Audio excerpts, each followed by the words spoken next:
pessoal, tudo bem com vocês? Chegamos à nossa segunda aula do mini curso O Poder Vibracional das Palavras. Se você não assistiu ainda a primeira aula, eu vou deixar disponível o link aqui abaixo para depois você acessar. E para você que assistiu, depois eu vou ler seus comentários, tá? Tenho certeza que muita coisa deve ter sido despertada em você a partir das reflexões da primeira aula. Bom, vamos começar hoje com os objetivos dessa nossa segunda aula, que de fato é a aula que vai concentrar bastante informação a respeito do uso que nós fazemos das palavras, as quais vão revelar nossa forma de pensar e nossa forma de sentir em relação ao mundo. Bem, um dos objetivos, portanto, é refletir sobre o uso que o imaginário coletivo faz de algumas palavras. E por que é importante a gente estar atento a esse ponto? Porque muitas vezes a gente vive naquilo que costuma se chamar de modo automático. Simplesmente a gente vai repetindo padrões e esses padrões, embora eles estejam verbalizados, expressados nas palavras, mas eles carregam vibrações que estão sendo sustentadas no nosso inconsciente e que muitas vezes a gente não tem atenção suficiente, não tem a clareza necessária para observar. Opa, esse padrão, esse paradigma, esse sistema de crenças sobre o qual eu estou me referindo, será que ele é apenas meu ou será que ele faz parte de um conjunto, que está vagando aqui pelo coletivo? Então é importante a gente ter essa clareza para que a gente comece a se desidentificar, com aquelas ideias que são do todo, da coletividade. Não é porque as pessoas falam a respeito de determinado assunto, de determinada forma, que eu também preciso falar. Afinal de contas, eu sou uma individualidade, portanto eu posso pensar e me expressar de forma diferente. Tá? O outro objetivo, pensar sobre o impacto dessas repetições, como eu falei, que eu chamo de modo automático e muitas outras pessoas também falam a respeito utilizando essa terminologia, pensar sobre o impacto dessas repetições nas nossas emoções, nos nossos sentimentos e, por fim, na realidade.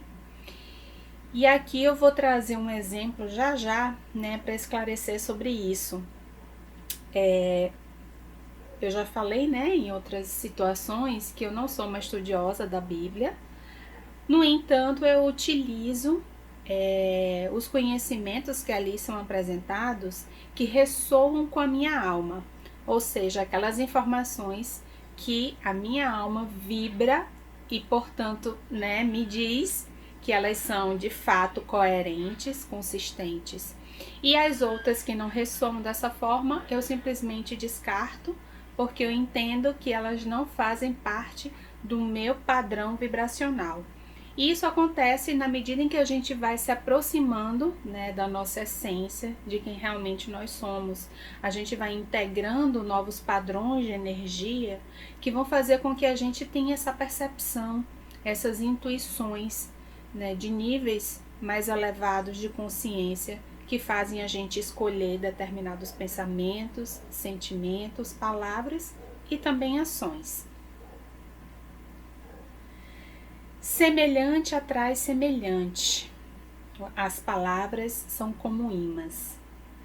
E aqui eu vou trazer um exemplo, que é difundido inclusive na Bíblia, e muitos estudiosos falam a respeito dessa frase, em que é dito que Deus, quando criou o mundo, ele disse: haja luz, O verbo se fez carne. E quando se fez carne, ele disse: haja luz. E o que aconteceu? A luz foi criada. Ou seja, nós fomos colocados aqui enquanto emanações de luz. Eu não sei até que ponto essa informação ressoa dentro de você, até que ponto você já refletiu sobre essas metáforas, né, que estão muito bem colocadas ali nesse livro sagrado, mas é importante a gente sentir como isso ressoa dentro da gente.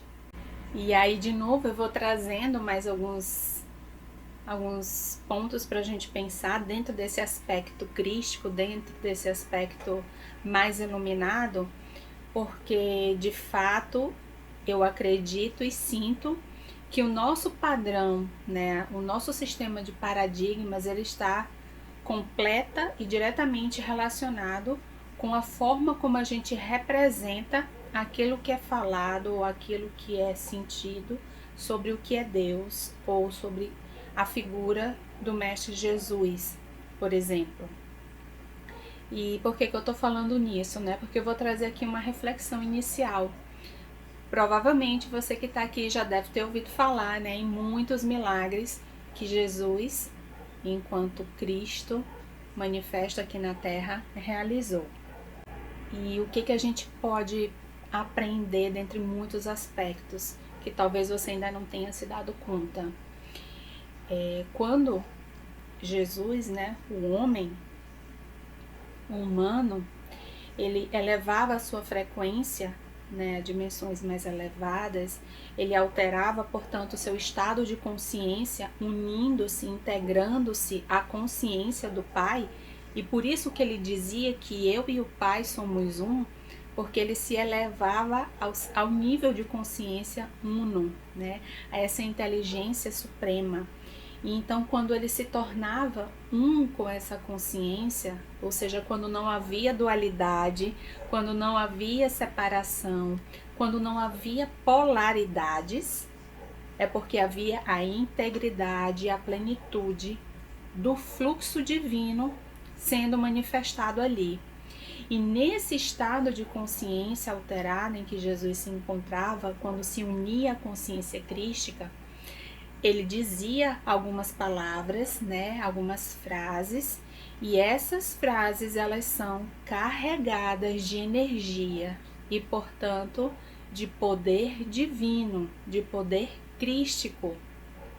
E aí aqui eu vou falar um pouco para você sobre algumas dessas expressões que são difundidas e que podem trazer para a gente percepções viradas de chaves que podem nos auxiliar no nosso processo de expansão da consciência, no nosso processo de crescimento enquanto seres, né?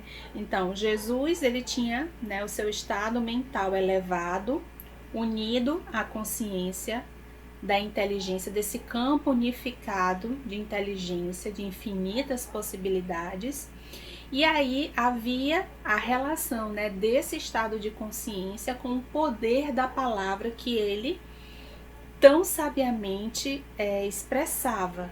E aí a religião decidiu chamar isso de milagre, né? E eu vou falar aqui de religião com todo o respeito, né, e com toda a gratidão pelas partes mais elevadas que cada religião conseguiu trazer, né, para ancorar a energia da verdade crística na nossa vida. Mas isso não significa que tudo que as religiões falam eu concorde, tá? Só para deixar claro, e aqui não é um momento, nem é um espaço para eu concordar ou discordar, nem nada disso. Mas só para deixar claro que é importante a gente pensar sobre o que é dito nas religiões e não simplesmente aceitar como verdades absolutas. Assim como isso que eu estou falando aqui também não ser aceito como uma verdade absoluta, mas sim como uma possível, né, como uma possibilidade dentre muitas infinitas que podem trazer, né, que pode trazer e revelar padrões que não são possibilitadores, né, que são limitadores. E ao identificar esses padrões, a gente pode transmutar, transformar e trazer, ancorar novos padrões para as nossas vidas. Então, uma das frases que os estudiosos, né, trazem para a gente refletir, para a gente ancorar, diz assim: Deus é a minha mente. E dependendo de como a gente recebe essa informação, né, ela pode ressoar de forma esquisita. E se ressoa de forma esquisita, já é um indício que algo deve ser investigado. E aí a gente pode começar investigando ou pensando sobre as leis herméticas, né, onde tem o princípio do mentalismo, que diz que nós somos ou estamos na mente de Deus. E, portanto, Deus é a nossa mente. E se Deus é a nossa mente, por que é que eu sinto medo? Por que é que eu sinto insegurança? Por que é que eu sinto e vivo escassez? E toda essas coisas, né, que limitam, que fazem a gente se sentir aprisionados. Muito provavelmente é porque essa frase ela não está integrada totalmente no meu ser. Deve existir aí alguma coisa que está em dissonância com essa energia.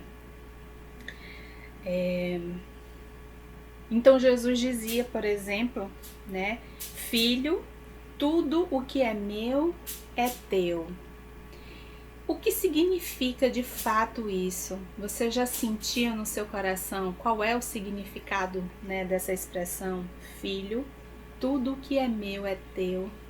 Por que é que muitos de nós não conseguimos experienciar essas dádivas que são dadas a todo instante para a gente? O que é que existe de dissonante, né, que a energia que eu e o Pai somos um, ela não é vivenciada na integralidade.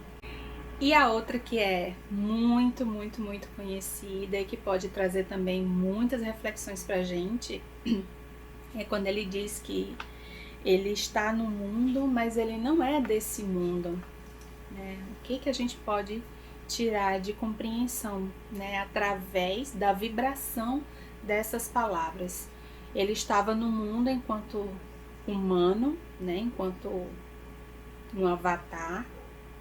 Ele tinha nome, tinha uma história, né, tinha uma vida, mas ele sabia e ele sentia e vivia a experiência fora deste mundo, e ele sabia que era a experiência fora deste mundo que era realmente a experiência verdadeira, a experiência da vida eterna.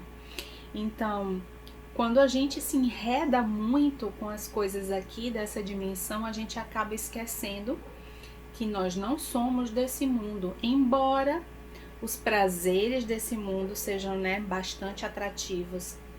Mas por que eu tô falando sobre isso? Porque o que a gente fala, o que a gente expressa vai representar justamente o que nós cremos, o que nós pensamos e o que nós acreditamos sobre esta realidade. E quanto mais a gente vibra essas nossas crenças, mais delas vão ser apresentadas na nossa vida.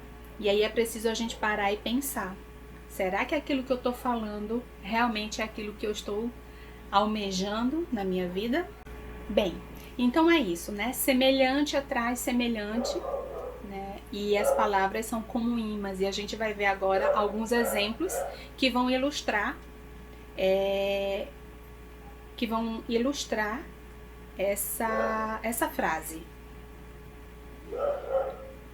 E aí eu trago aqui para vocês alguns exemplos de alguns paradigmas, como eu falei anteriormente, né, que estão pairando, estão sendo difundidos e sustentados no inconsciente coletivo. E algumas dessas palavras estão aqui. É o verbo querer, é o verbo tentar, é dizer obrigado, o que significa perder peso. E talvez um dos mais arraigados na nossa cultura brasileira é essa ideia de ir para a luta. Muitos de nós dizemos, já dissemos, e talvez continuemos a dizer, enquanto a gente não se der conta do que significa e do que representa a vibração dessa expressão na nossa vida. E dinheiro é sujo. Quem nunca ouviu essa expressão, né? Que dinheiro é sujo. E é claro que se algo é sujo, eu não vou querer nas minhas mãos. E é por isso também que às vezes a gente fica sem dinheiro.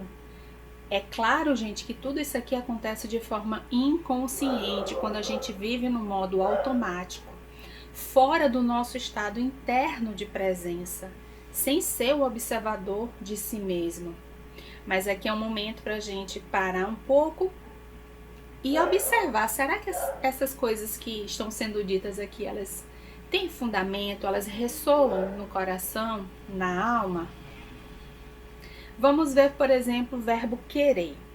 Quando eu digo, por exemplo, eu quero uma casa nova, ou eu quero um carro, ou uma criança diz eu quero um brinquedo, ou alguém diz eu quero ter saúde, o que vibra nessa palavra querer? Vibra uma energia de ausência, porque se eu quero algo, é porque eu não tenho este algo. E se eu fico emanando para o universo essa vibração de ausência, de escassez, de falta, seja lá do que for, o que o universo vai me dar de volta? Mais do que eu estou falando. Então, se eu digo que eu quero saúde, é porque eu não tenho saúde. O que está vibrando na realidade é a informação de que eu não tenho saúde. Então, o que eu tenho como retorno? A falta de saúde. Se eu digo que eu quero mais dinheiro, o que está vibrando por trás dessa informação? A ausência de dinheiro, a insuficiência de dinheiro. Portanto, se é isso o que eu estou informando para o universo, o que o universo vai entender e vai me devolver? Aquilo que eu estou dando. Então, eu vou continuar, numa roda eterna de ausência, de falta e de escassez, apenas porque eu estou falando, e quando eu falo, eu também estou agindo. É o meu pensamento, o meu sentimento e a minha ação através da palavra falada, esse conjunto que vai determinar de forma inconsciente, sim, esse sistema de paradigmas que estão aí pairando no inconsciente coletivo, né? Aquilo que eu quero, que eu digo que eu quero, revela na realidade uma energia de falta, de ausência, de escassez. Então, quando eu digo que eu quero, eu não estou dizendo que eu quero. Na realidade, a vibração que está por trás, ela está revelando que eu não tenho. E o verbo tentar? O verbo tentar é fantástico, né, gente? Quantas vezes a gente fala, né? Vou tentar começar uma dieta, vou tentar começar um relacionamento novo, vou tentar começar ou retomar um projeto, vou tentar me entender com fulano, com beltrano, com cicrano. A gente usa de forma, né, tão constante essa palavra e muitas vezes a gente não percebe o que ela de fato vibra. O verbo tentar, ele vibra, né, de uma forma não tão sutil, mas ainda assim sutil, uma possibilidade de fracasso, né? Quando eu digo, me chamam aí para fazer alguma coisa, aí eu digo, vou lá tentar. Quando eu digo vou lá tentar, sem eu me dar conta, eu tô dizendo, eu vou lá ver no que dá. Se der bem, bem. Se não der, tá bom, eu só tentei. Pelo menos eu tentei. Então, assim, a vibração que tem por trás dessa palavra tentar, ela é uma vibração do fracasso. Pode ser desafiador pra gente sentir, né? E admitir, já que a gente fala tantas vezes, né? Eu vou tentar. E tem pessoas, né? Por exemplo, na época que eu estava fazendo vestibular para entrar na universidade, é o que mais se falava, né? Entre os estudantes. Eu vou tentar tal curso, eu vou tentar X curso. Era tentar. E o que tinha por trás disso? Um medo de fracassar. E aí, como resposta, nós dizíamos, né? Pelo menos eu tentei. Como se isso justificasse a a nossa falta, a nossa ausência, né? O não cumprimento de determinado desejo, né? Então, tentar é sim uma palavra que traz uma vibração energética de fracasso. Ela não tem uma vibração que eleva, ela tem uma vibração que abaixa a nossa autoestima. A palavrinha é linda, né? Obrigado ou obrigada. E é interessante porque, assim, para as crianças, né? Como eu falei para vocês, eu tenho 2 filhos, um menino e uma menina. E assim que eles começaram essa compreensão da linguagem, eles aprenderam rapidamente. Meninas dizem obrigada e meninos dizem obrigado. E por algum tempo, até eu chegar à compreensão do significado e da vibração, né, dessa palavra, eu também falei e ainda continuo falando. Estou no processo de transmutação, de transformação, né, de modificar esse paradigma. Afinal de contas, foram aí umas 4 décadas da minha vida ouvindo essa palavra. E agora eu estou exercitando, né, a criação de um novo sistema de crenças, tirando o mais vezes possível, né, a palavra obrigado ou obrigada e transmutando pela palavra gratidão. Mas por quê?